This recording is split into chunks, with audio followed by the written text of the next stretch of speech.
yang Kopisu sendiri buat itu adalah produksi sendiri.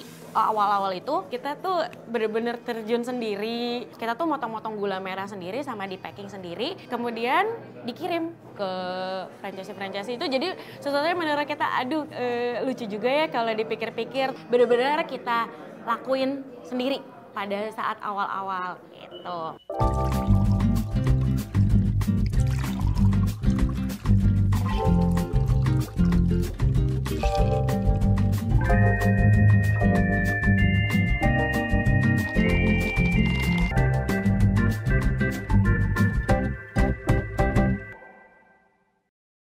Undangan sahabat wanita wirausaha masih semangat dong pastinya.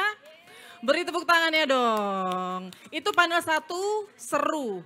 Panel kedua nggak kalah seru pastinya. Namun saya mau informasikan dulu buat sahabat wanita wirausaha ada banyak quote-quote inspiratif dari panelis dan posting. Jangan lupa posting kegiatan DBS Treasures Indonesia Womenpreneur Conference 2023 di akun sosial media Anda. Dan jangan lupa tag @Femina Magazine, @OneWearFemina, kemudian @iwf.connect. Jangan lupa juga cantumkan hashtag IWC 2023 bendera. Dan langsung saja panel 2 akan segera kita mulai para tamu undangan dan sahabat wanita wirausaha. Kita mulai panel 2 DBS Treasure Indonesia Womenpreneur Conference 2023.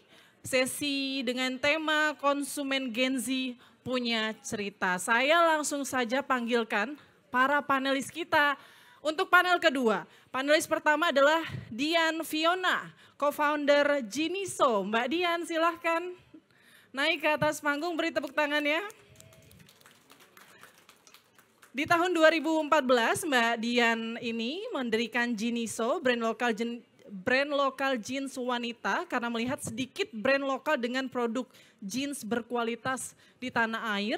Kegigihannya berhasil membawa Jiniso menjadi salah satu merek lokal terlaris loh di platform e-commerce. Katanya penjualan produk Jiniso bisa capai ribuan setiap harinya. Wow, hingga membawa namanya masuk dalam jajaran Forbes 30 Under 30 Asia 2022 untuk kategori retail dan e-commerce. Benar ya Mbak ya? Beri tepuk tangannya dong untuk Mbak Dian Fiona. Kemudian juga ada panelis kedua, Mbak Elizabeth Christina Prameswari atau dikenal sebagai Lizzy Para. Silakan Mbak. Mbak Lizzy Para ini adalah sosok di balik suksesnya brand kecantikan BLP Beauty, game changer dalam pasar produk kecantikan lokal.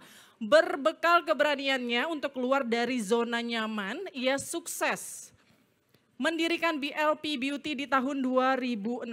Di saat belum banyak brand lokal kosmetik indie bermunculan.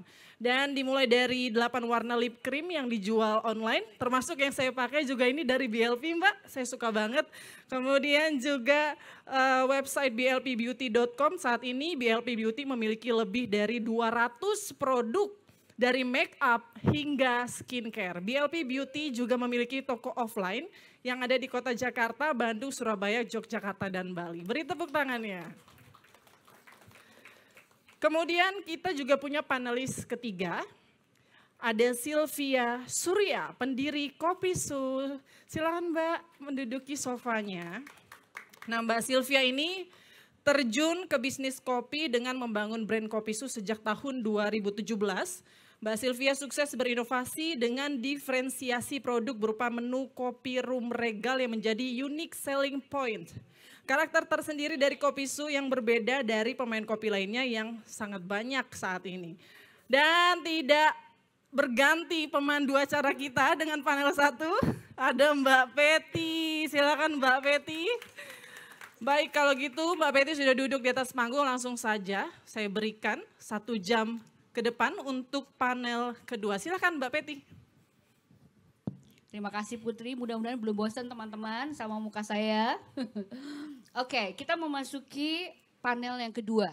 Ini tidak kalah seru dengan yang tadi. Kita sekarang mau bicara tentang dunia anak muda. Mungkin gitu ya ngomongnya ya. Konsumen generasi Z punya cerita. Tapi kita mau cerita dari para pemilik bisnis. Tadi sudah dijelaskan atau sudah diperkenalkan oleh Putri bahwa ketiganya saya kira menyasar Gen Z itu secara langsung maupun nggak langsung ya. Walaupun kalau kita sebagai pebisnis tentu mau konsumen kita nggak cuma dari satu generasi ya, millennials, X dan seterusnya. Jadi hari ini kita udah punya 3 pembicara dan kalau kita bicara mengenai Gen Z, ini saya mau mengutip sedikit bahwa hingga sekarang di Indonesia generasi Z itu udah 75 juta jumlahnya. Banyak ya. Penduduk Indonesia itu kira-kira berapa? 350 juta. 75 juta berarti besar ya, banyak banget. Jadi artinya disukai atau tidak disukai, maka kita itu perlu memberikan perhatian kepada mereka karena dia ada di pasar cukup besar atau pasar itu besar gitu ya.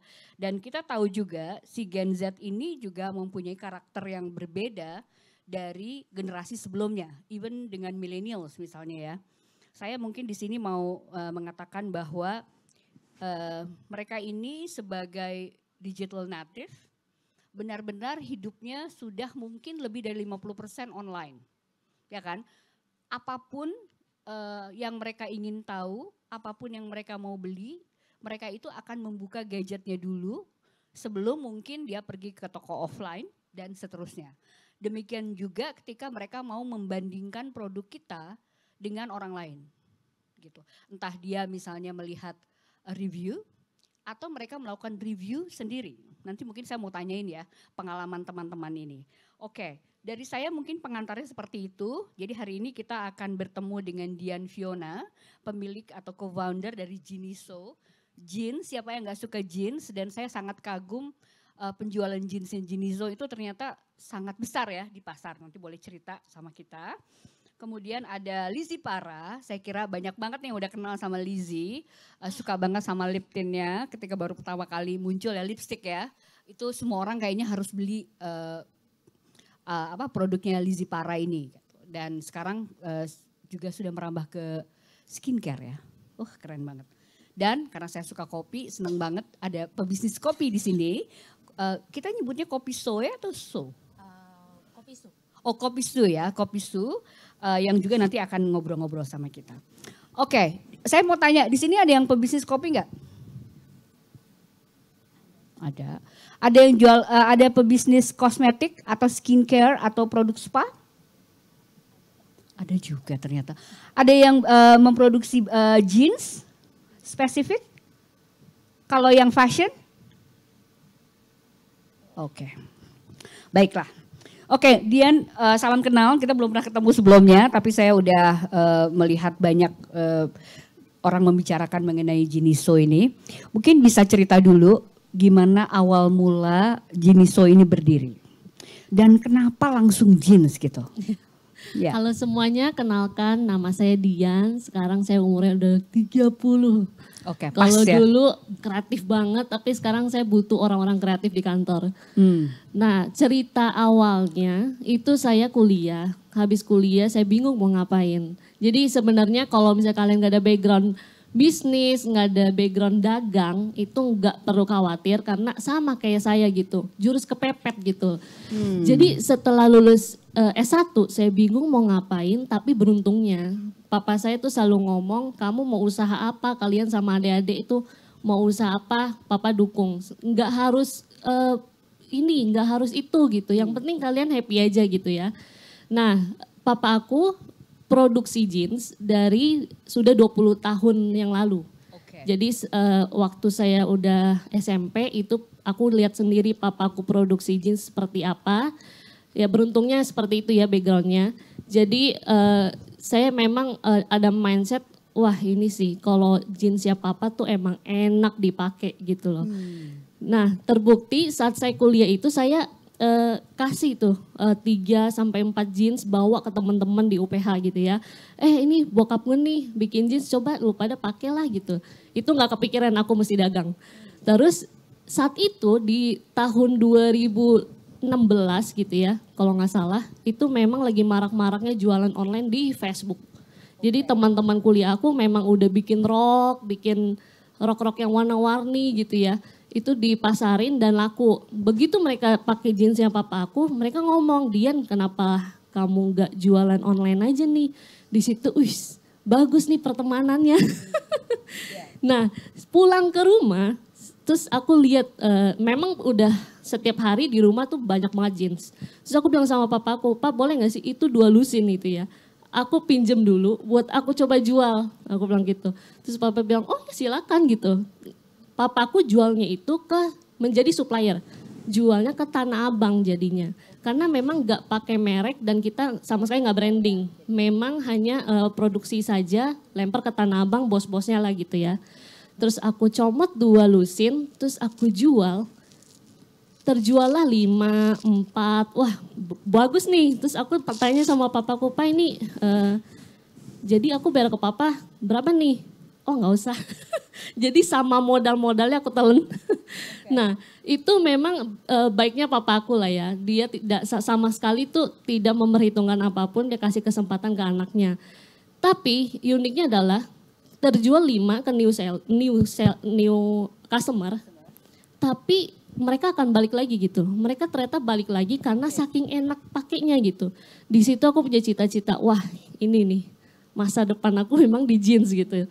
Nah singkat cerita di 2019 kalau kalian boleh tahu itu memang tidak ada jeans yang menjadi favorit para anak muda.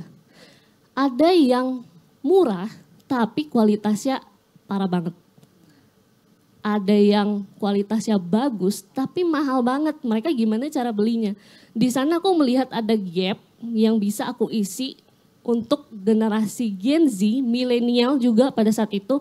Ini bisa aku isi dengan kualitas jeans yang bagus, yang premium dengan harga yang terjangkau.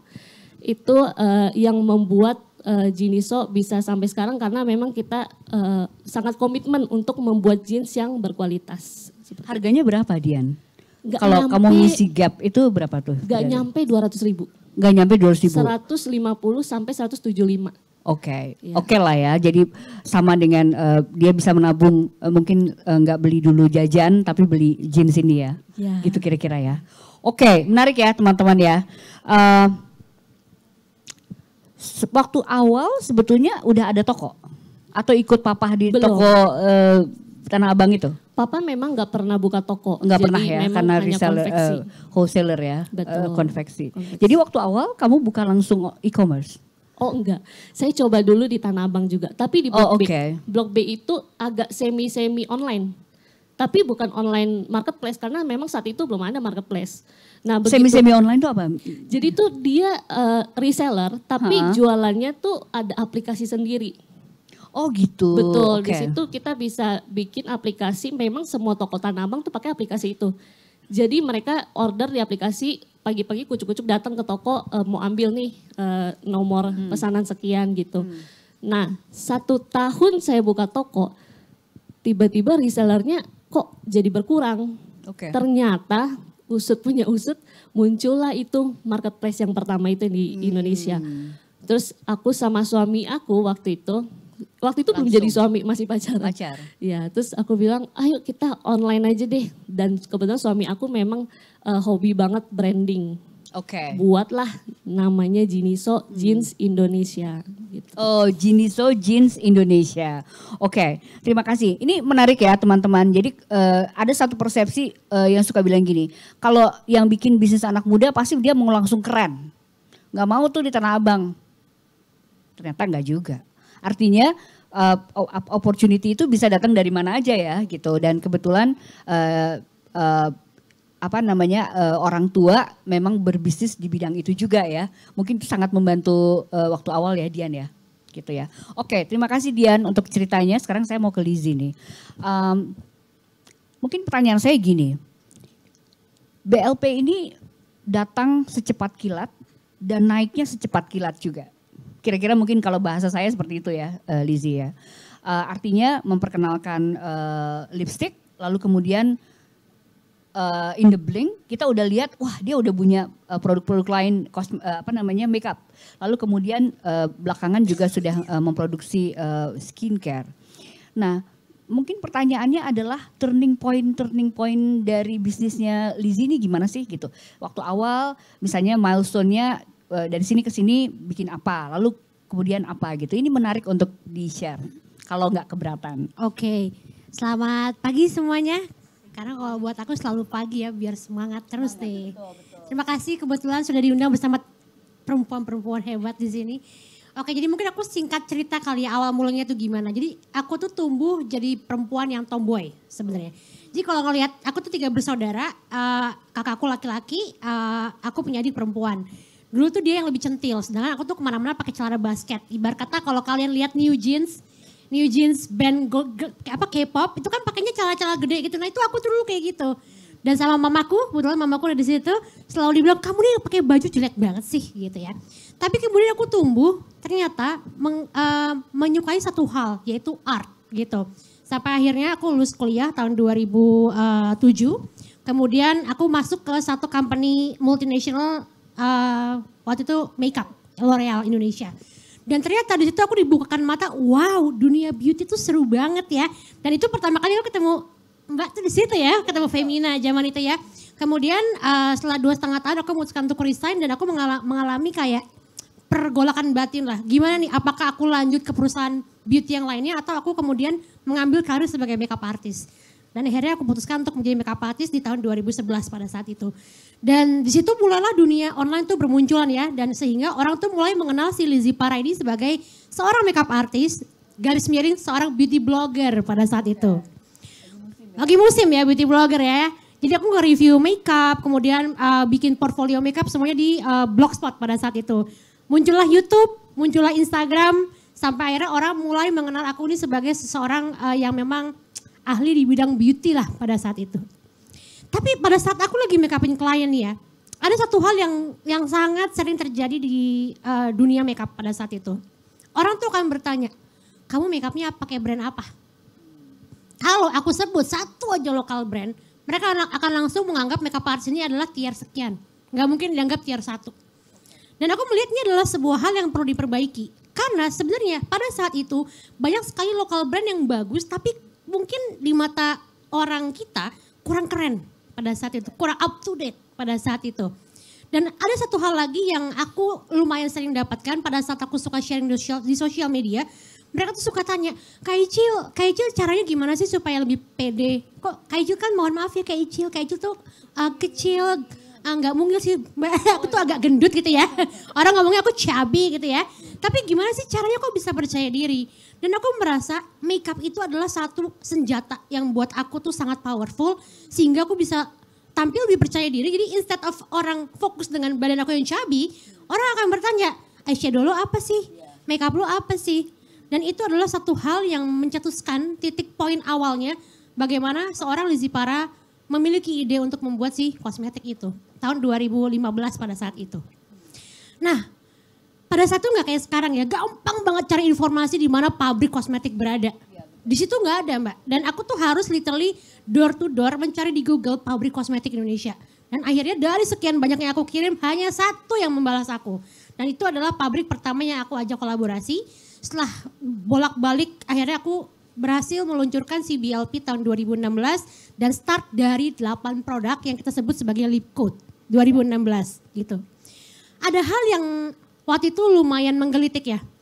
Di mana lokal brand itu belum dianggap. Mungkin kalau kita ngomongin soal millennials, kebetulan aku millennials, orang sudah mengenal si Lizzy Para. Tapi kalau kita ngomongin soal retailer, siapa sih BLP? Siapa yang mau terima BLP? Drugstore, department store, nggak ada yang peduli sama yang namanya BLP. Dan bener banget kata Dian, dulu belum ada ya e-commerce ya. Jadi kita mau nggak mau harus berjuang sendiri gitu. Dan akhirnya waktu itu kita membuat satu platform sendiri dengan nama blpbeauty.com, website kita yang kita sampai sekarang masih running. Dan aku inget banget, the moment kita launching tanggal 20 Juni, itu sekali orang akses websitenya BLP itu crash. Dan ada momen di mana aku nggak tahu harus apa, aku masuk ke kamar mandi dan aku menangis kayak aku harus apa gitu. Tapi yang satu hal yang aku lihat adalah bahwa ternyata orang Indonesia bisa kok menerima lokal brand dengan baik. Kita nggak harus menjadi seseorang yang besar, kita nggak harus punya uang banyak banget ya, kita nggak harus menjadi seseorang untuk bisa memulai sesuatu dari nol gitu. Dan itulah kita tahun 2016 kita start dari 8 lip coat. Kenapa lip coat? Karena orang kenal Lizzy Para pada saat itu sebagai lip swatcher. di YouTube. Jadi kenapa kita start dari lipstick? Karena Lizzy Parra tuh lipstick gitu. Dan sampai dengan sekarang di mana kita udah punya lebih dari 200 produk, tetap produk utamanya BLP adalah lipstick. Sampai dengan sekarang tuh dikenalnya sebagai lipstick. Jadi makanya sebenarnya visi dan misi kita masih panjang, Mbak.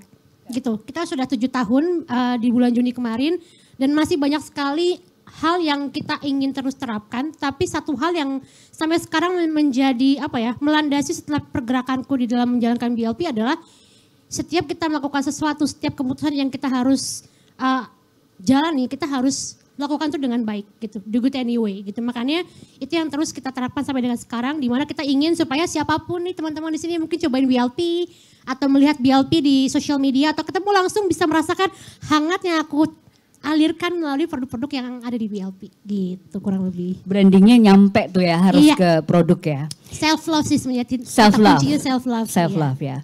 Lizzy, dari kosmetik ke skincare itu turning pointnya apa? Turning pointnya karena banyak yang meminta sih sebenarnya.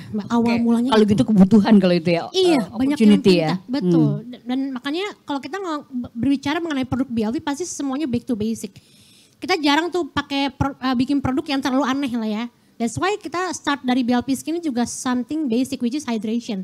Gitu. Jadi makanya kenapa kita masuk ke skin karena udah banyak demand-nya dan kita start dari sesuatu yang basic di mana tanpa orang sadari orang butuh gitu. Orang butuh ya. Ini menarik ya teman-teman ya. Dari Dian sama Lizzy ini sebenarnya ada kesamaannya. Saya tahu pasti di Sylvia ini akan ada ini juga. Mereka memulai bisnis nggak pakai mikir panjang. Nggak ribet gitu ya. Oke, kita coba aja deh. Gue dikenal sebagai swatcher lipstick, maka kita buat lipstick. Dian karena ayahnya jago bikin celana jeans yang enak, saya malah jadi penasaran. Ya, jeans yang enak, gimana kalau kita coba bantuin ayah untuk menjualkan dan lalu kemudian bikin produk sendiri. Ini menarik ya. Kalau anak muda bikin bisnis kayaknya memang itu ya. Gitu. Oke, coba Sylvia. Sylvia gimana tuh ceritanya? Sorry, oke. Halo semuanya, salam kenal. Aku dengan Sylvia. Mungkin tadi kedua speaker di sini sudah memperkenalkan diri. Gantian aku memperkenalkan diri. Aku adalah salah satu co-founder dari Kopisu, di mana Kopisu itu berdiri di akhir 2018. Gitu. Inisiasi untuk mendirikan Kopisu sendiri benar, mungkin kata Mbak Peti, nggak mikir, nggak ada business plan, nggak ada apa tuh kalau sekarang kan kalau bikin brand baru harus ngatur segmentasinya apa, positioningnya apa segala macam. Wah dulu tuh nggak ada tuh Mbak. Sebenarnya itu salah. Ya maksudnya tidak patut dicontoh juga, tapi pada saat itu ya benar karena waktu itu saya kebetulan juga bersama suami dan juga partner, ya biasalah ya, anak muda kerja sama orang kantoran gitu ya. Dari dulu tuh pengennya bisnis tapi nggak berani ninggalin kerjaan utama gitu kan, karena banyak banget pertimbangannya, banyak banget nanti kalau gagal gimana segala macam. It's a common thing yang bener-bener yang kayak takut gagal, itu juga saya alami. Tapi pada saat itu nggak banyak mikir, sambil kerja sambil jalanin Kopisu juga. Jadi memang banyak banget mengorbankan waktu gitu. Kayak misalnya pulang kerja saya harus balik ke toko kecil aku dulu waktu itu punya outlet, berangkat dari outlet kecil banget, nggak punya kafe gitu. Ya itu juga akhirnya menginspirasi Kopisu akhirnya dimitrakan. Kenapa? Karena memang pengalaman kita pengen banget bikin coffee shop. Keren kan pada saat 2018 punya coffee shop. Pengen punya coffee shop, tapi adalah waktu itu coffee shop yang kita bilang artisan segala macam itu udah modal udah pasti ratusan juta gitu. Nah berangkat dari situ dan melihat opportunity dan juga momentum. Kita ibaratnya riding the wave lah ya. Di saat waktu itu kopi susu belum terlalu banyak pemainnya. Biarpun kita bukan pionir, tapi memang kita mengambil momentum di mana kopi susu kayaknya memang mulai disukai. Tapi belum banyak yang di scale up dengan cara kemitraan gitu. Berangkat dari pengalaman kita punya satu store itu modalnya nggak seberapa dibandingkan punya coffee shop artisan dan ternyata profitable gitu. Momentumnya juga di saat digitalisasi itu mulai berkembang, mulai ada online delivery. Boleh sebut merek kali ya, yang hijau, GoFood. Pada saat itu baru ada GoFood gitu. Di situ adalah momentum juga di mana brand-brand seperti kami mengalami pertumbuhan pesat gitu. Yang dimana nggak butuh kafe, nggak butuh space besar, tapi dibantu dengan adanya GoFood online delivery, orang-orang bisa mengakses produk kami. Gitu. Itu pada saat itu momentumnya, dan di situ dari pengalaman kita jadikan sebagai panduan bisnis juga, sehingga akhir-akhirnya waktu itu beberapa customer kita pengen minta dibukain dong, aku pengen buka juga dong Kopi Su gitu.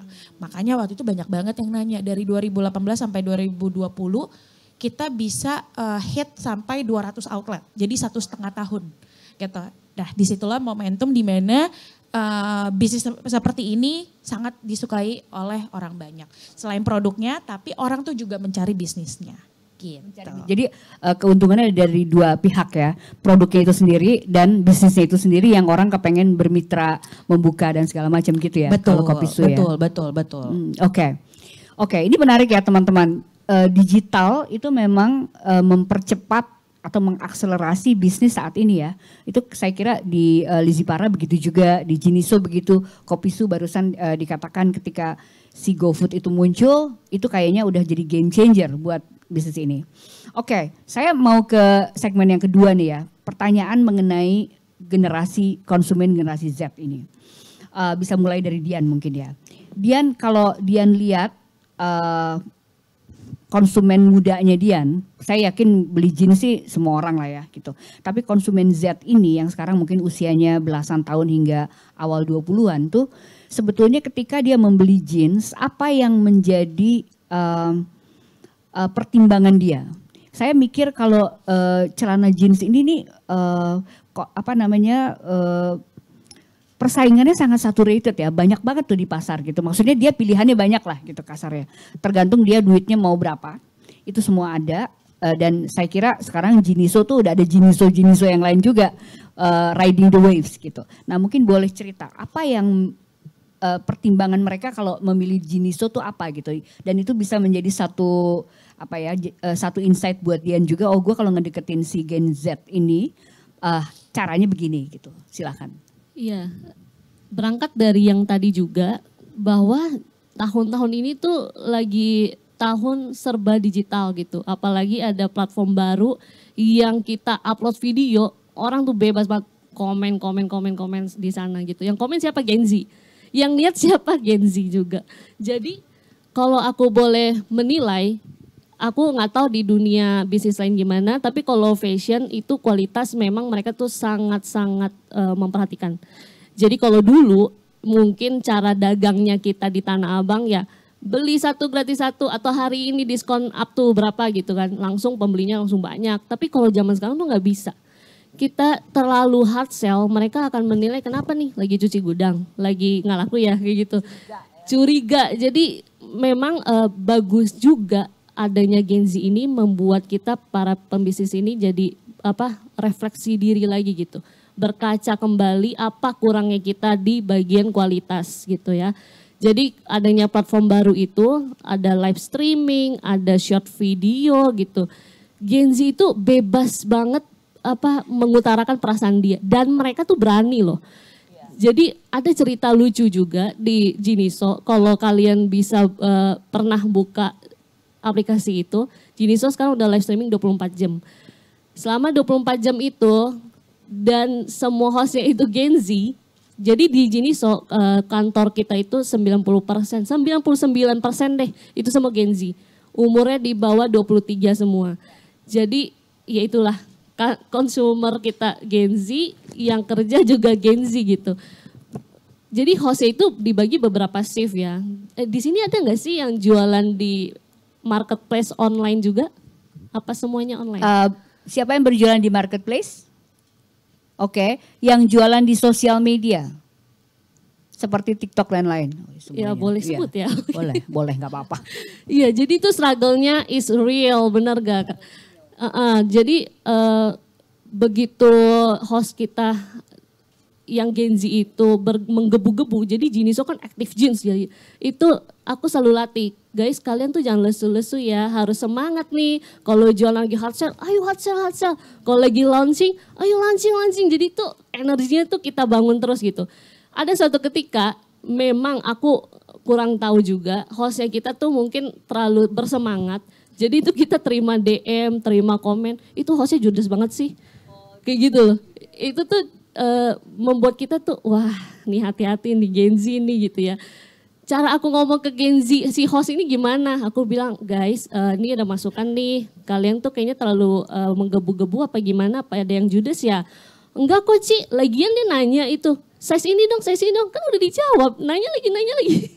Jadi itu memang ada dua arah yang membuat aku tuh, wah ini memang agak-agak sulit, menantang tapi juga seru banget gitu. Karena Gen Z itu bukan hal yang negatif, maksudnya bukan customer yang sulit juga gitu. Maksudnya sulit tapi tuh membawa perubahan yang bagus banget buat di Jiniso gitu. Jadi itu sih kalau tantangannya buat Jiniso. Jadi ditantang untuk kreatif terus dalam berkomunikasi bersama mereka ya. Betul. Dan terhubung terus 24 hours. Betul, konsisten dalam produk tapi juga konsisten dalam inovasi dan kreatifnya itu loh. Padahal ide dia berubah-ubah kan, mereka itu hari ini seneng apa, besok apa gitu ya. Betul, mereka tuh cepet bosan. Cepet bosan ya. Oke, thank you Dian. Lizzie, what's your insight? Oke, agak berbeda nih dari menarik buat ya. BLP ya. Ternyata memang berbeda ya, aku pikir sama semua ya, berbeda. Jadi kalau di beauty tuh agak berbeda ya. Jadi kalau kita ngomongin soal customer Gen Z, mereka tuh sebenarnya lebih simple. Sebenarnya lebih simpel dibandingkan millennials. Pasar beauty ya, di pasar in beauty. terms of beauty ya. Mereka tuh suka segala sesuatu yang praktis. Praktis, everyday use, dan multifungsi, ya banget gitu kan. Multifungsi, jadi satu produk tuh bisa buat semuanya. Dan mereka tuh tipe customer yang sangat mendengar peers-nya. Kalau kita millennials sukanya searching dulu ya, di digital lah semuanya, di teman-teman. Tapi kalau mereka tuh literally terpengaruh sekali dengan komunitasnya gitu. Dan mereka ini sangat price oriented sebenarnya, berbeda sekali dengan Jiniso gitu ya. Jadi kalau misalnya kita ngomongin BLP itu sebenarnya target utamanya millennials aslinya. Kenapa? Karena sebenarnya dibandingkan dengan local brand zaman sekarang ya, kita nggak ngomongin zaman dulu ya. Kita tuh termasuk middle, kita tuh mass but still prestigious. Jadi makanya harganya tuh sebenarnya kayak contohnya lip coat kita tuh harganya 139, which is buat Gen Z yang muda yang mungkin masih kuliah atau masih sekolah, mereka tuh mahal. Jadi setiap kali kita keluarin sesuatu tuh, BLP mahal, BLP padahal ya Allah ini murah sekali ya dibandingkan dengan lipstick yang se-branding lah dengan BLP. Jadi mereka tuh sangat price oriented, jadi mereka tuh sukanya beli kalau lagi sale justru. Jadi kayak mumpung lagi sale, kayak wah nih face base-nya BLP dari 189 jadi 70.000 guys, itu langsung di Twitter langsung viral. Langsung diserbu gitu ya. Terus kapan lagi nih kita kebalikan sekali, Betul. Justru tunggu kapan sale-nya gitu. Tapi satu hal yang sebenarnya ini sedang kita usahakan dan sedang kita A/B testing di mana kita nggak kepengin orang itu beli BLP kalau pada saat diskon saja. Ya kan, kenapa? Itu kan hurting the brand gitu. That's why makanya ini lagi kita coba terapkan bahwa istilahnya guys, kalian kalau mau beli BLP itu pasti memang ada certain prestige yang akan kalian rasakan kalau kalian tuh beli BLP. Jadi kalau seandainya memang lagi diskon ya lu sikat, jangan lu tunggu-tunggu gitu ya. Karena memang sebenarnya BLP itu jarang banget diskon. Biasanya kita diskon di angka kembar, di ulang tahunnya BLP, bisa di payday. Tapi selain itu kita biasanya limit the discount supaya kita tidak hurting the brand gitu. Dan si kaum Gen Z ini dia tuh sangat sekali mendengar peers-nya. Makanya kenapa kalau kalian teman-teman notice, aku sendiri kan juga orang banyak sebut KOL gitu ya. Sekarang mereka itu sudah terlalu tidak mendengarkan KOL, sudah bergeser. Artis, KOL tuh sudah mulai dipinggirkan gitu ya. Mereka lebih percaya teman-temannya yang mungkin followersnya di TikTok di bawah 10.000 sama ya kan. Kayak orang tuh tertarik karena banyak yang memakai dan mereka tuh bukan artis. Jadi makanya kenapa kalau kalian notice juga sekarang banyak sekali beauty brand yang punya komunitas. Komunitas resmi ya. Sedangkan kalau kita BLP itu kita sudah bikin komunitas itu sejak kita berdiri dan kita sebut sebagai BLP Girls. Karena sekarang sudah banyak laki-laki pakai makeup, jadi kita sebutnya sekarang BLP Femme. Karena yang cowok-cowok, Kak aku kan bukan laki perempuan, aku gimana dong gitu. Makanya sekarang kita sebut sebagai BLP Femme. Makanya kenapa, itu sebabnya kenapa beauty brand tuh berlomba-lomba untuk mencari komunitasnya. Karena sama-sama komunitas ini saling meracuni satu sama lain. Termasuk Jiniso, aku teracuni beli di Jiniso karena teman aku, karena anak BLP pakai Jiniso. Oke gue beli ternyata enak gitu kan. Maksudnya kayak bagaimana aku ngomong orang jadi percaya. Padahal aku mungkin bukan siapa-siapa buat teman aku gitu kan. Makanya bagaimana teman mereka tuh sangat mempengaruhi keputusan pembelian mereka. Dan Gen Z ini sangat-sangat peduli, walaupun somehow ya Mbak ya, somehow agak skin deep, mereka sangat peduli dengan sustainability. Iya kan? Padahal sebenarnya mungkin kalau mereka gali lebih dalam, sustainability itu bukan sekedar produk yang vegan doang. Bahkan kadang-kadang vegan itu menghasilkan karbon yang lebih besar ya. Jadi kadang-kadang mereka butuh tahu lebih banyak. Cuma mereka sangat concern. Dan satu hal yang aku sangat amat berterima kasih sama Gen Z adalah mereka mulai menghargai diversity. Jadi zaman dulu BLP pertama kali muncul, kita tuh adalah local brand pertama yang tidak mengedit kulit. Dan kita suka sekali menghadirkan orang-orang biasa dengan kulit yang berbagai macam termasuk yang keriting. Kalau zaman dulu kan suka dihina-hina ya, orang-orang yang berbeda dari stereotype beauty. Tapi Gen Z is totally different. Mereka justru yang membuat kita sebagai brand itu berani untuk mengeluarkan foundation lebih dari 10 warna. Kalau zaman dulu kan warna cuma 2 atau 3 ya Mbak ya. Walaupun sebenarnya dalam segi bisnis warna-warna tua tetap nggak laku Mbak, to be honest. Itu cuma buat branding ya? Ya, jadi istilahnya gini, kita berusaha untuk meng-cater semua customer ya. Mulai dari kulitnya yang fair sampai yang dark skin. Tapi kita punya data ya, dan kita tahu market kita bahwa oke, kalian Gen Z, kalian kepingin BLP itu bukan shades of mayonnaise. Aku ingat banget pertama kali kita launching 5 warna foundation, kita bilang, oh BLP nih mana diversity-nya nih semuanya shades of mayonnaise. Warna-warna mayonnaise katanya. Oke, yaudah kita keluarkan 12 warna foundation. Dan disambut sangat meriah dan in terms of PR value itu sangat besar. Tapi to be honest, in terms of business, it's really hurting the cash flow. Kenapa? Karena at the end setelah 3 tahun produk itu sudah expired, at the end kita harus apa? Destroy. Kenapa? Karena marketnya memang nggak ada. Dan sayangnya ya orang-orang yang mungkin di daerah timur Indonesia yang sebenarnya itu adalah market kita, mereka belum teredukasi bahwa kalian harus pakai warna foundation warna kalian. Mereka tetap mau warnanya putih gitu. Jadi tapi sebenarnya itu adalah sebuah kemajuan sih ya. Kita kemajuan di mana Gen Z ini mulai merubah pola pikir bahwa kalian tuh harus sayang warna kulitnya, sayang dengan bentuk tubuhnya, sayang dengan bentuk rambutnya juga gitu sih sebenarnya. Jadi misi dari sebuah produk tuh buat Gen Z itu penting ya. Penting. Karena itu yang dia lihat duluan sepertinya Iya. ya. Apapun misinya ya, diversity atau mungkin misi yang lain vegan atau sehat atau apa gitu ya Lizzie ya. Betul. Walaupun at the end tetap price nomor Betul. 1. Oh price nomor 1 ya. Oke. Coba kita cek ke Sylvia. Ya. Kalau dari aku sendiri pengalaman Kopi Su itu sebenarnya mungkin kayak BLP kali ya. Yang memang kita dirikan waktu itu targetnya belum ke Gen Z karena 2018 ya. Dimana pasti target ya masih kecil kali mungkin ya. Target kita masih ke millennials, apalagi coffee itu marketnya pada saat itu masih mature lah ya. Dimana first jobber ya itu udah pasti umur-umur milenial, dimana waktu itu seumuran denganku, makanya aku masih bisa relate gitu. Cuma dimana aku bisa belajar banyak tentang Gen Z adalah di brand kedua aku setelah Kopi Su, yaitu Menanti di mana aku pun berkolaborasi, berpartner dengan salah satu YouTuber yang dimana umurnya juga sangat relate dengan Gen Z, yaitu Jerome Pauline gitu. Di situ aku belajar banyak sekali, di mana uniknya cara promosi kita bikin Menanti itu awalnya itu bahkan kita nggak pernah keluarin satupun foto produk di Instagram. Tapi waktu itu followersnya tiba-tiba puluhan ribu dalam waktu kalau nggak salah less than 24 jam gitu. Dimana kita ngelihat wow, kita bahkan belum pasang foto apapun, kita belum bilang kita jualan, not even kita mention kita jualan minuman, makanan ya cuma orang tahu Menanti ya, mungkin orang udah nebak-nebak sendiri jualan teh nih gitu. Tapi di setir storytelling yang sangat baik oleh Jerome Pauline dan juga kakaknya tersebut. Wah, itu antusiasmenya itu sangat-sangat besar gitu. Di situ aku bisa ngelihat di mana Gen Z itu sangat nggak terlalu suka dengan hard selling. Tiba-tiba oke, ini minuman harganya sekian gitu. Tapi mereka ngelihat dulu story yang dibawa oleh kita gitu loh, storytelling gitu kita bilang.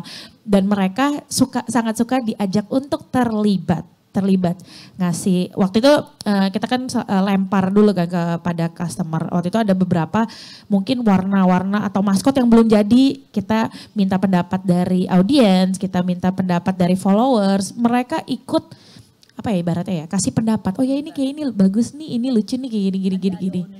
Iya, jadi sense belongingnya kali ya mungkin jadi ikut ngerasa part of this brand gitu. Itu yang aku ngelihat dari para Gen Z ini. Mereka suka banget ngelihat value suatu brand. Mungkin yang tadi dibahas oleh Kak Icil juga kali ya. Jadi nggak hanya sekedar produknya tapi value-nya apa. Nah value-nya itu mungkin dia ngerasa ini brand ini benar-benar dia ikutan grounded banget sama brand ini. Kalau dia sukses, aku juga bagian dari suksesnya si brand itu gitu. Kira-kira kayak gitu ya.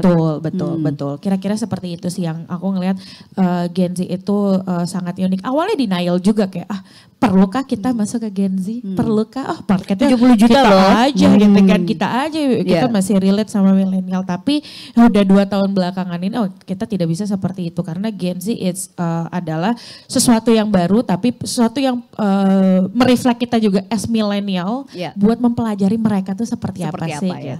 Oke, menarik ya teman-teman dari pembicaraan tadi ada banyak poin yang kita bisa ambil kalau kita ingin menyasar produk kita pada pasar generasi Z ini gitu. Tadi ada storytelling, lalu kemudian terlibat komunikasi yang baik dan terhubung 24 hours, kemudian juga sense of price misalnya dan yang lain-lainnya.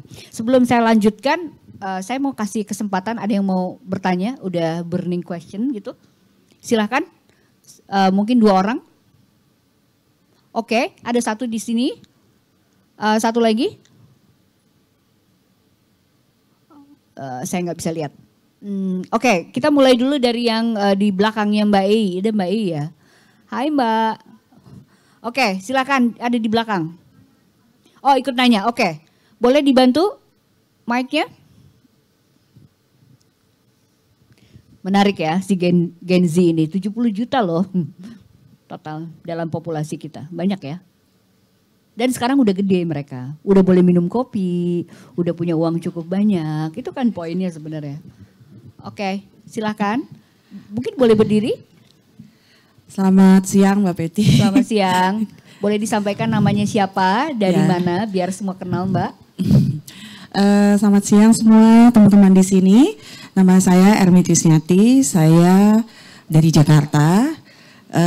Saya punya bisnis F&B khususnya di pastry dan coklat.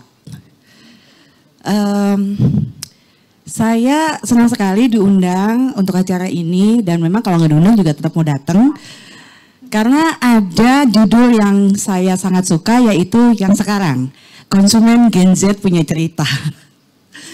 Dan saya juga senang bisa secara nggak langsung juga bisa kenalan dengan Kak Dian, ada Kak Lizzie, juga ada Kak Sylvia. Saya sangat menyimak sekali ya beberapa story-story dan ada poin-poin yang saya ambil. Karena kebetulan memang bisnis yang sekarang saya sedang jalankan yang memang sudah 22 tahun itu adalah bisnis lama. Bisnis yang sudah berjalan dan memang kalau bisa dibilang bisnis ini sudah stabil. Insya Allah bisa stabil dan kami bisa melewati pandemi. Kita juga bisa melewati zaman yang tadinya dengan zaman yang biasa menuju ke zaman yang digital. Dan apalagi sekarang ya semuanya online. Lalu juga banyak sekali plafon-plafon juga marketplace yang kesebar di mana-mana. Nah, pertanyaannya adalah ketika kita ingin masuk ke dalam misal gini, kita dalam membuat satu bisnis, khususnya memang kalau misal kita mau untuk konsumen Gen Z, apakah ada beberapa poin-poin yang harus kita siapkan? Karena begini, bisnis yang kemudian yang saya jalankan adalah bisnis yang sudah lama dan konsumennya juga orang-orang lama, yang itu seumur-umuran aku yang sekarang ini aku going to 50. Ya, itu generasi apa ya Mbak Peti ya? Yes. Kalau 50 jelita, jelang 5 tahun, 50 tahun. Ya, teman-teman ya. Benar nggak? Nah, ini pengen nih ngerasain konsumen Gen Z ini ngerasain juga nih produk kita gitu. Tolong dong kasih kisi-kisinya satu. Dan apakah benar kalau memang untuk konsumen Gen Z itu harus ada story, ownernya itu juga harus dipublish. Ya, dan sementara kita mungkin di sini juga ada beberapa teman-teman juga yang bisnis juga udah lama dan tidak memikirkan bakal ada konsumen Gen Z ini gitu ya. Nah itu strateginya seperti apa sih gitu supaya produk kita ini bisa masuk ke konsumen Gen Z nih. Aku punya anak Gen Z juga, ada 2. Dia era kalian, millennials dong kalian. Nah satu lagi Gen Z. Yang millennials dia jujur nggak mau ngikutin bisnis yang kita punya. Karena dia sudah punya bisnis sendiri. Nah yang Gen Z ini sedang belajar nih. Dan unik ya anak Gen Z ya. Benar-benar yang itu tadi off on ya. Jadi kebetulan saya udah bikinin juga dia bisnis. Pertama-tamanya itu tadi yang tadi siapa yang bilang ya, Mbak Lizzie apa Mbak Kadian yang, wah pertama-tama tuh senang gitu. Wah gitu ya, ada produk baru, wah abis itu selesai. Oke apalagi, wah kayak gitu, lipstick apa, selesai. Nah kebetulan anak saya juga gitu. Jadi pertama-tama dia bisnisnya ini tuh, ini gitu ya, heboh gitu ya. Kayak champagne tuh, dibuka tutupnya, gitu ya. Abis itu, bosan ya. Ya ibu-ibu ya, mungkin teman-teman di sini juga gitu. Bosan dan akhirnya saya juga yang ngurusin ujungnya. Okay. Nah, itu gimana sih supaya mungkin bisa punya kayak poin-poin atau semacam kayak cerita gitu yang bisa saya pakai khususnya bahwa ini untuk masuk ke konsumen Gen Z ini apa sih strategi-strateginya selain yang tadi udah cerita. Dan yang tadi saya balik ya pertanyaannya adalah apakah figur owner ini harus tampil? Ya, usianya beda soalnya. Nah, kan gak mungkin saya yang tampil ya.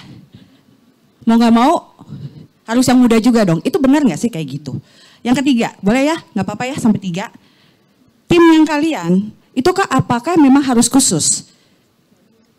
Istilahnya umurnya, usianya. Sehingga ketika menyusun time plan, strategi atau apapun itu, pemikirannya tuh jadi bisa cepat masuk gitu loh. Apakah harus ada khusus tim untuk yang memang konsumen Gen Z ini? Itu aja. Terima kasih. Terima kasih. Baik. Kita kasih tepuk tangan pertanyaannya. Bagus nih semua pertanyaannya. Tadi ada satu lagi di belakang ya? Boleh diberikan? Oke, singkat padat ya Mbak. Ini saya senang nih jadi moderator hari ini, soalnya pertanyaan saya udah diwakili oleh para peserta. Selamat Silakan. siang, nama saya Ibu Ajeng. Saya mungkin sama dengan Ibu, kita 50, oke? Jadi kebetulan anak saya juga Gen Z dan saya seorang makeup artist selama 17 tahun. Halo Lizzie, saya penggemar BLP. Oke. And also my daughter. Oke. Nah, pertanyaan saya gini, saya dengan anak saya berbeda ya, sama-sama kita makeup artist gitu. Nah, saya make up klien saya dengan BLP untuk anak Gen Z ya. Oh nggak mau Bu, mahal. Nah, saya jadi bingung, anak saya pun pakai BLP. Aduh jangan BLP dong, yang lain yang lebih murah. Waduh, sementara yang kita punya tentu saya sebagai makeup artist, saya juga lulus sekolah kecantikan. Jadi saya tahu banget untuk membeli kosmetik itu kita harus yang selected. Kita lihat ingredientsnya apa, ini kulit yang berminyak harus pakai apa, yang jerawat seperti apa, kan begitu kan. Jadi nggak satu foundation for all skin type, oh tidak, saya bilang gitu. Jadi kita makeup artist itu membeli produk itu sesuai dengan jenis kulit masing-masing. Ya tentu aja it cost a lot gitu loh. Nah sekarang pertanyaan saya, gimana caranya saya terutama ya, kalau anak saya sama-sama Gen Z nggak apa-apa. Saya untuk masuk ke Gen Z atau untuk usia saya, bisa nggak BLP itu maksudnya dipakai untuk usia about 50 gitu. Nah itu aja sih. Tolong diiniin deh disampaikan kalau untuk Gen Z apakah BLP ada yang second line-nya jadi bisa dipakai untuk yang lain-lain gitu kan. Atau BLP tetap seperti itu tapi untuk usia saya bisa nggak pakai gitu aja. Makasih Lizzie. Oke, terima kasih Ibu Ajeng. Oke, kita coba jawab dulu pertanyaan-pertanyaan dari Mbak Ei sama Ibu Ajeng. Kita bergilir aja karena ini semua sepertinya relevan dengan ketiga pembicara. Yang pertama adalah apa sih poin-poin yang paling penting untuk kita pikirkan jika produk kita itu produk yang sudah established. Jadi yang udah lama seperti yang disampaikan oleh Mbak Ei tadi, tapi ingin masuk ke pasar baru ini gitu. Kalau saya mungkin menerjemahkannya sebagai apakah perlu rebranding? Rebranding yang disiapkan itu perlu apa gitu. Sebagai suatu company ya gitu. Entah itu komunikasinya, entah itu brandingnya, entah itu produknya dan segala macam. Mungkin saya mau mulai dulu dari Sylvia. Karena ini agak sama-sama satu minuman, satu makanan ya. Oke, halo Bu, Mbak Deh, salam kenal tadi Boleh. ya. Jadi kalau menurut aku, ini yang mungkin brand aku belum selama brand Ibu tadi, cuma dapur coklat. Oh ya, tapi di mana kita juga sedang terus ya tadi A/B testing, ngelakuin selalu mengadapt lah ya dengan market juga gitu. Tapi yang aku perhatiin di sini udah pasti yang selain tadi aku ada dengar dari Kak Dian juga dengar bahwa yang memang harus kita siapin adalah tim. Sudah pasti tim yang relevan, tim yang karena berhadapan dengan pembeli Gen Z, kita juga harus siapin tim yang lebih muda, yaitu kumpulan-kumpulan Gen Z juga, di mana mereka ngerti kontennya maunya apa sih, output resultnya tuh seperti apa sih, yang mereka mau tuh seperti apa. Mungkin aku nggak bisa terlalu banyak, mungkin kalau aku cuma nebak-nebak kira-kira gini, tapi dengan punya tim yang kita bisa brainstorming, di mana mereka juga Gen Z, jadi kita bisa lebih tap in lah ya apa yang mereka mau. Terus mungkin bisa tentunya ya jangan lupa selalu ngadain riset atau punya data, itu juga penting banget. Aku keinget brand kue-kuean atau pastry yang mungkin sekarang lagi nge-hits, di mana aku ngelihat mereka tuh lagi transition. Mungkin aku boleh sebut merek juga. Mungkin teman-teman di sini lagi sering dengar nggak di TikTok Bluder Cokro, ya kan? Itu padahal brand lama kan. Tiba-tiba mereka muncul dengan packaging baru, dengan approach-nya pun approach baru. Tiba-tiba direndam pakai susu gitu. Nah, cara-cara seperti itulah yang kita harus cari tahu apa sih yang Gen Z itu mau, yang akhirnya heboh banget di TikTok. Akhirnya dari tren tersebut tidak perlu, mungkin Bluder Choco mungkin awalnya mengeluarkan budget untuk bisa ciptain wave seperti itu. Tapi at the end orang-orang yang berlomba-lomba untuk nge-review sendiri. Dimana kebanyakan juga Gen Z, organik. Kita mungkin sebutnya user generate content. Dimana orang-orang yang memang berlomba-lomba cari Bluder Choco tersebut di PRJ. Aku lihat banget di TikTok banyak banget yang review itu dan mostly Gen Z. Karena caranya seru. Nah, kuncinya itu kali ya, mungkin kita hubungkan terus gitu loh. Cocok logi terus lah gitu. Oke, berarti Gen Z suka aja something yang nggak biasa nih. Makan Bluder Choco gitu doang biasa banget, harus dicelup-celup pakai susu. Minumnya beda. Padahal simple banget tapi ternyata seru gitu. Jadi ya mungkin terus cari tahu gali market Gen Z-nya kita tuh sukanya tuh seperti apa, suka sesuatu yang berbeda gitu aja sih. Jadi membacanya bisa kalau saya coba menyimpulkan apa yang disampaikan oleh Sylvia, membacanya bisa dengan dua hal. Bisa juga dua hal itu dikombinasikan, misalnya satu, kalau kita punya privilege untuk punya tim baru, ya kita membentuk tim baru di mana dia jadi think tank berbicara ala generasinya mereka. Tapi Sylvia tadi menarik mengatakan bahwa survei atau riset itu juga penting gitu. Kalau misalnya sekarang kan banyak sekali lembaga survei yang bikin ya si Gen Z kayak apa, atau mau dibuatkan misalnya kayak diskusi misalnya gitu ya, untuk kita tahu lebih dalam mengenai produk itu juga bisa dilakukan ya gitu. Karena generasi ini sebetulnya sama seperti generasi yang lain, itu pasti punya keunikan yang nggak dimiliki oleh generasi yang sebelumnya. Barusan saya penggemar Bluder Cokro itu ya gitu. Ketika mereka semua makannya pakai susu, saya cuma mikir zaman gua kecil gua makannya begitu. Jadi sebenarnya itu cuman berputar tren itu, cuman si Gen Z ini karena situasinya digital dan segala macam itu memang munculnya jadi dominan ya, kesannya waduh ini keren banget gitu ya. Oke, terima kasih Sylvia. Lizzie mau tambahin apa?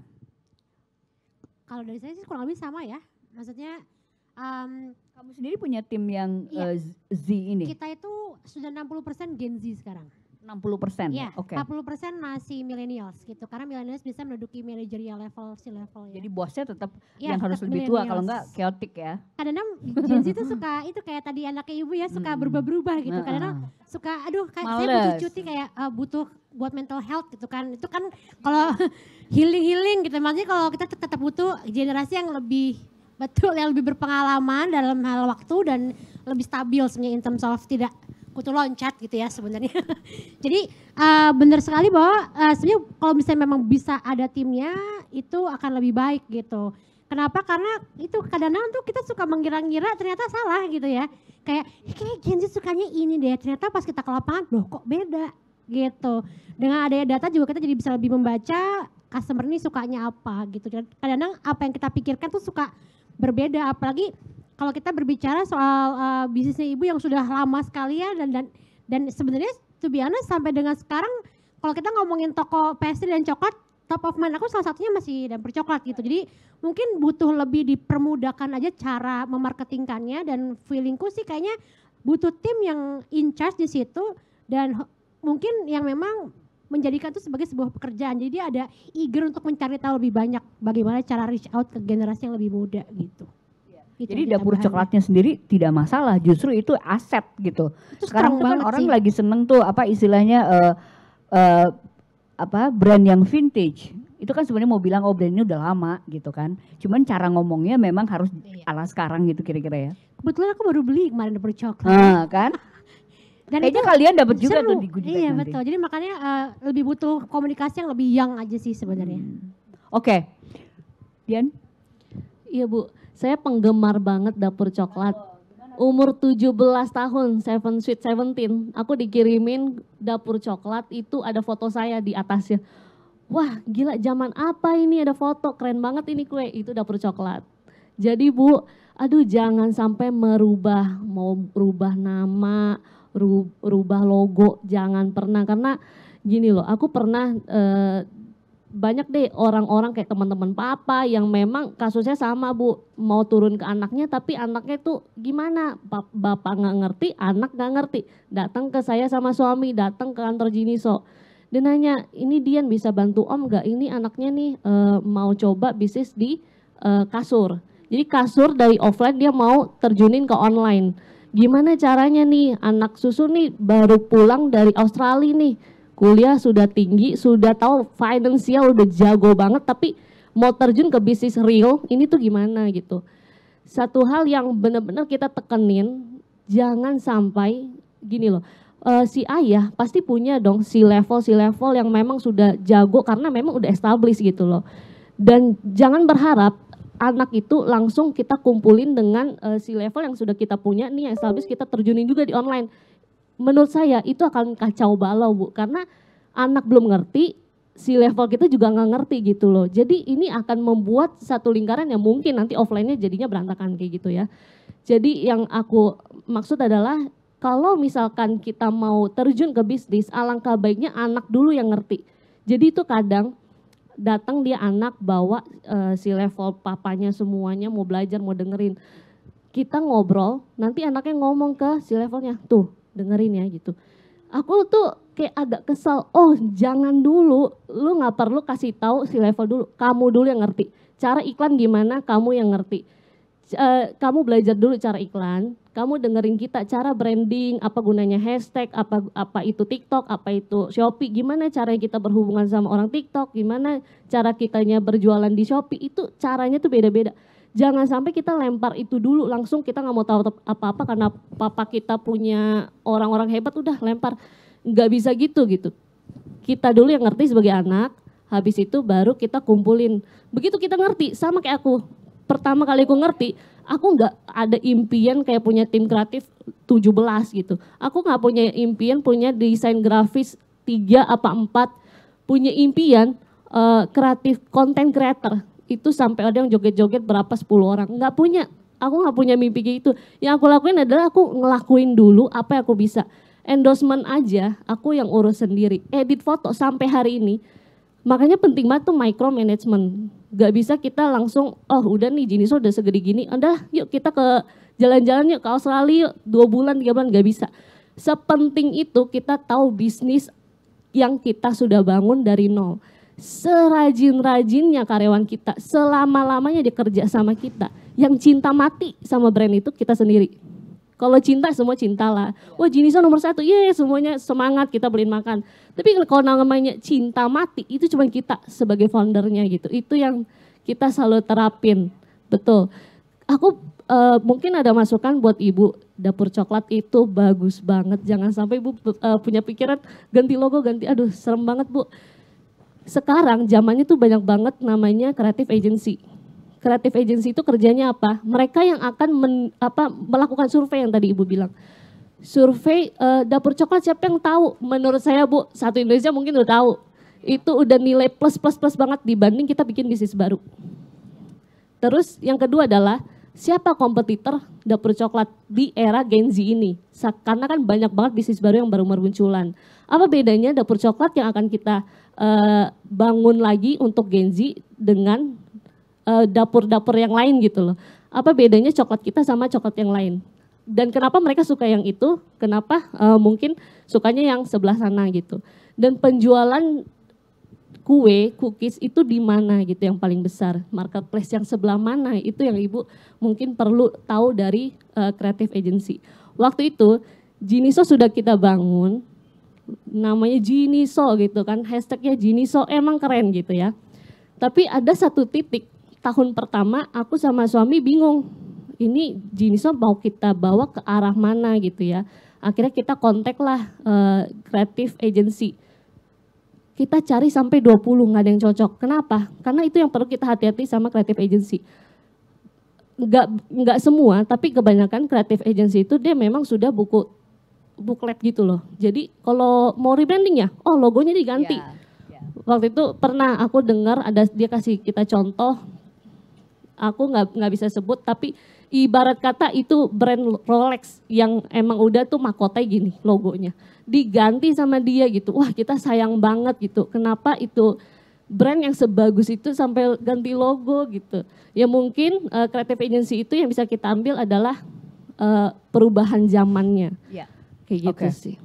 Oke, ini menarik ya. Kalau dari Dian yang mungkin bisa jadi masukan untuk Bayi dan teman-teman itu adalah barangkali kalau kita merasa kesulitan untuk bisa mewujudkan apa yang kita bayangkan untuk generasi baru ini, kita menggunakan jasa profesional yang disebut sebagai creative agency ini. Walaupun tadi ada notes ya, untuk bisa sama dengan apa yang kita pikirkan, artinya sesuai dengan bisnis kita, mungkin kita perlu pitching banyak ya, sampai kita menemukan oh ini nih yang paling bagus gitu. Tapi saya sangat tertarik sama yang disampaikan Dian adalah secinta-cintanya karyawan terhadap produk, sebenarnya yang paling cinta itu adalah pemiliknya. Begitu, jadi direction itu harus datang dari pemilik. Oke, ya terima kasih. Mungkin ini ada satu pertanyaan lagi dari Mbak Ei, barangkali dijawab oleh salah satu aja, waktu kita nggak cukup ya. Apakah untuk Gen Z yang senang personal branding, pemilik brand itu muncul? Oh dia itu kan tadi misalnya mereka senang pada peer groupnya dan lain-lainnya. Kalau misalnya case-nya pemilik brand ini usianya sudah tidak sesuai dengan mereka, sebenarnya apa yang harus dilakukan? Mungkin saya minta Lizzie. Oke, sebenarnya tidak harus muncul sih Mbak. Nggak harus, karena saya sendiri hampir tidak pernah muncul di BLP. Gitu, tapi orang tahu saya punya BLP, tapi taunya bukan karena BLP-nya, tapi karena saya Lizzie Paranya, kemudian saya bikin BLP. Tapi sebenarnya kalau misalnya lihat ke page-nya BLP, nyaris tidak ada saya di situ. Gitu.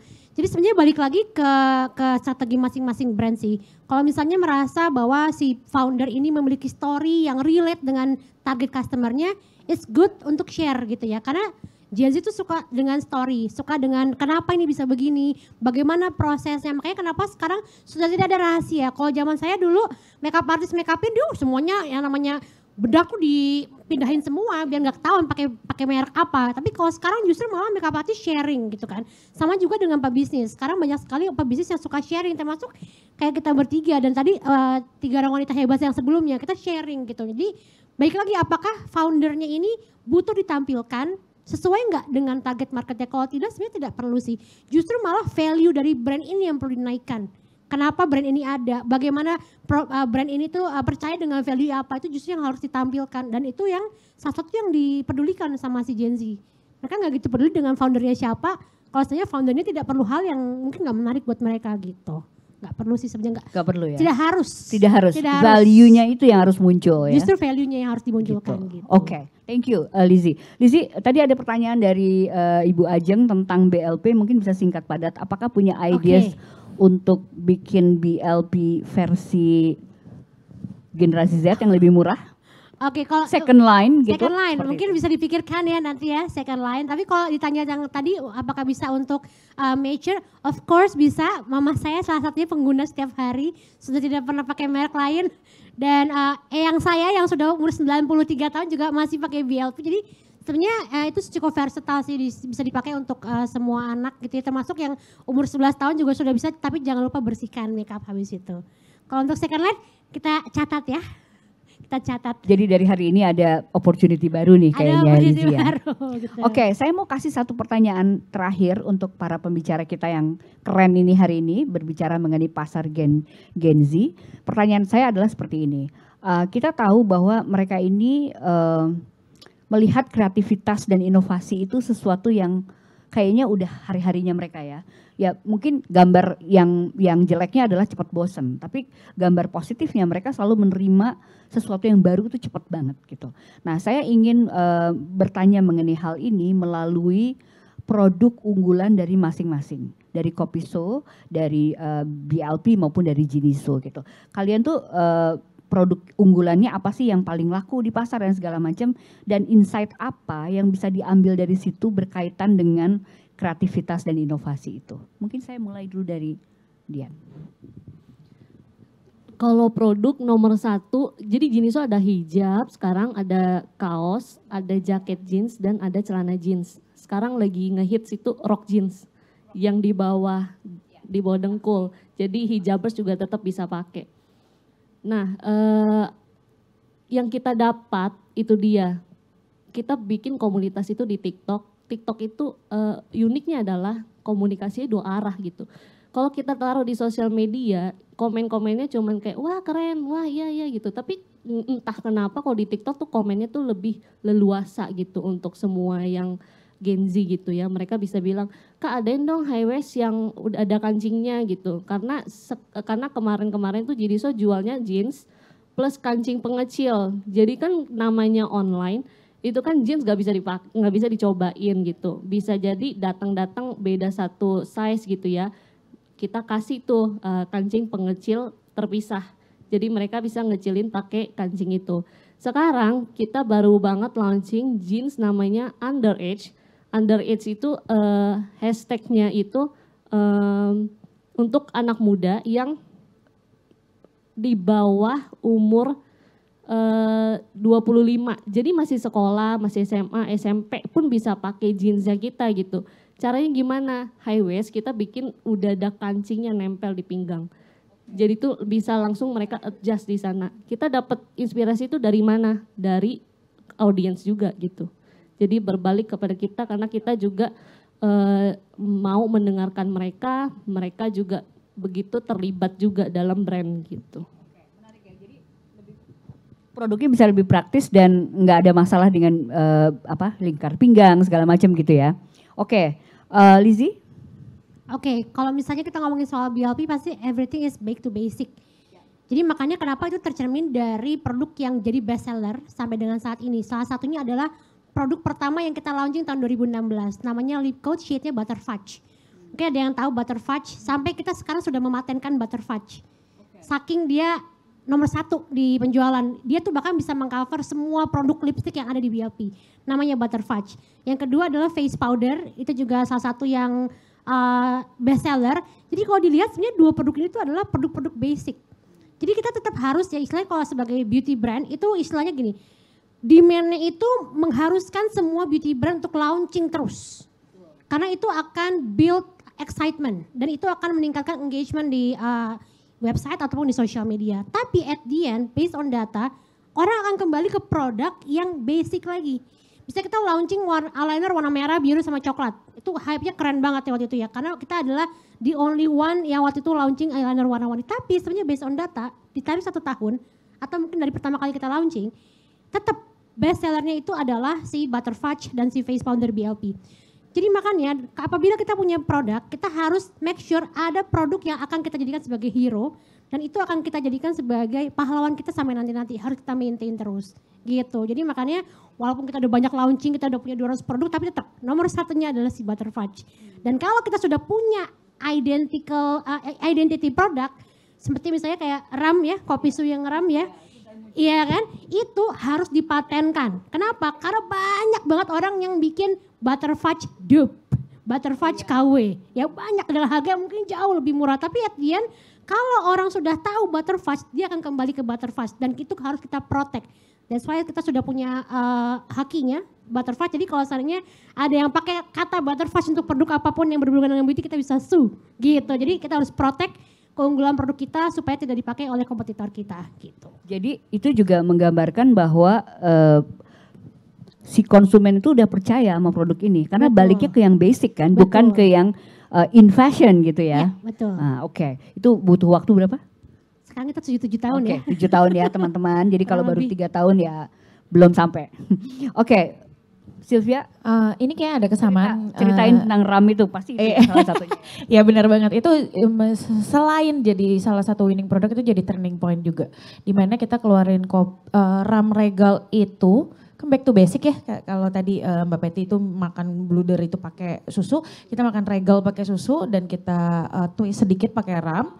Dan itu akhirnya menjadi satu turning pointnya Kopi Su, dimana wah itu menjadi orang-orang tuh mengenal dengan Kopi Su. Benar, tadi aku setuju dengan Kak Icil, begitupun di F&B ya. At the end, karena kita namanya aja udah Kopi Su. Kalau yang dibilang most favorite sampai saat ini tetap udah pasti produk-produk yang berhubungan dengan kopi. Produk kopi. Nah kemudian baru kita bilang di tingkat kedua, tingkat ketiga itu adalah produk-produk yang tadi ya, inovasi kita dengan kopi room, terus kopi room Regal gitu. Kemudian tetap kita juga mungkin Kopi Su bisa dilihat menjadi salah satu brand yang cukup rajin ngeluarin produk baru. Karena aku dan suami sendiri memang basicnya suka banget ngotak-atik, ngeracik produk gitu. Makanya kita rajin setiap 3-4 bulan sekali pasti keluarin produk. Termasuk itu buat excitement ya.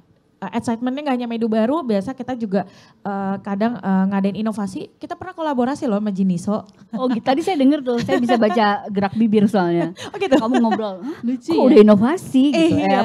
kolaborasi. Lucu ya, Jiniso, Kopi Su, terus kita keluarin koleksi Jinisu. Iya. Oh lucu itu banget. udah di luar, makanya mungkin buat sekarang yang teman-teman pengen mengarah ke Gen Z, ini juga salah satu ya, Ya, inovasi kolaborasi. yang di luar pas kita keluarin, emang apa hubungannya kopi sama jeans? Ya udah kita mau aja, dan waktu itu kita dihubung-hubungin aja gitu ya. Dihubung-hubungin aja dan memang kita waktu itu keluarin 3 menu dan antusiasmenya juga cukup besar, dan waktu itu Jiniso juga ngebantu kita bikin packaging khusus ada jeans gitu, dan waktu itu Gen Z tuh suka banget sampai nanyain tuh berapa orang tuh packaging dari jeans buat masuk cup holder tapi menggunakan jeans. Jadi rajin-rajinlah berinovasi, kreativitas tanpa batas gitu. Oke, thank you Sylvia. Jadi tambahannya adalah kolaborasi. Boleh tepuk tangan teman-teman? Ya. Sudah selesai waktu kita, saya udah di aba-aba dari sana. Jadi sesi kita untuk panel yang kedua, tema kita adalah berbicara mengenai generasi Z sebagai konsumen. Sudah selesai, saya mau membacakan beberapa poin yang mungkin bisa menjadi homework untuk teman-teman semuanya. Yang pertama adalah brand value, itu harus dipegang teguh. Lalu kemudian komunikasi 2 arah dan terlibat dari konsumen itu menjadi sesuatu yang menarik bagi Gen Z. Lalu kemudian juga adanya komunitas karena mereka itu sangat mendengar apa kata peer groupnya. Dan tadi ada tambahan dari Lizzie, ini menarik. Kalau kita punya hero produk, kita nggak boleh melupakan hero produk itu sampai kapanpun. Tapi itu harus menjadi satu pegangan kita untuk mengembangkan produk berikutnya. Dan tadi ada tambahan satu lagi adalah mengenai kolaborasi dengan produk yang sesuai. Tidak perlu sama industrinya. Bisa makanan sama jeans, nggak masalah juga. Jadi mungkin itu kreativitas yang memang sangat khas dari Gen Z. Oke, terima kasih banyak para pembicara Femina yang keren nih semua. Tepuk tangan teman-teman. Dian Fiona, co-founder dari Jiniso. Terima kasih Dian udah hadir. Kemudian juga Lizzy Para, founder dan CMO BLP Beauty. Abis ini kita harus banyak ketemu ya. Karena ini udah nggak pandemi lagi. Kemudian ketiga adalah Sylvia Surya, co-founder dari Kopi Su. Terima kasih banyak. Thank you. Terima kasih teman-teman. Abis ini kita off dulu. Saya kembalikan ke MC kita, Putri Windasari. Makasih. Baik, terima kasih Mbak Peti dan para panelis, luar biasa ya. Saking serunya nih kelewatan 1 jam Mbak Peti. Saking serunya, tapi benar-benar banyak ilmu yang bisa kita dapat loh. Dari ketiga wanita hebat yang ada di depan kita. Mbak Peti mungkin boleh berfoto dulu bersama? Baik. Kita foto dulu bersama di bawah, terima kasih ya sebelumnya. Di atas boleh ya.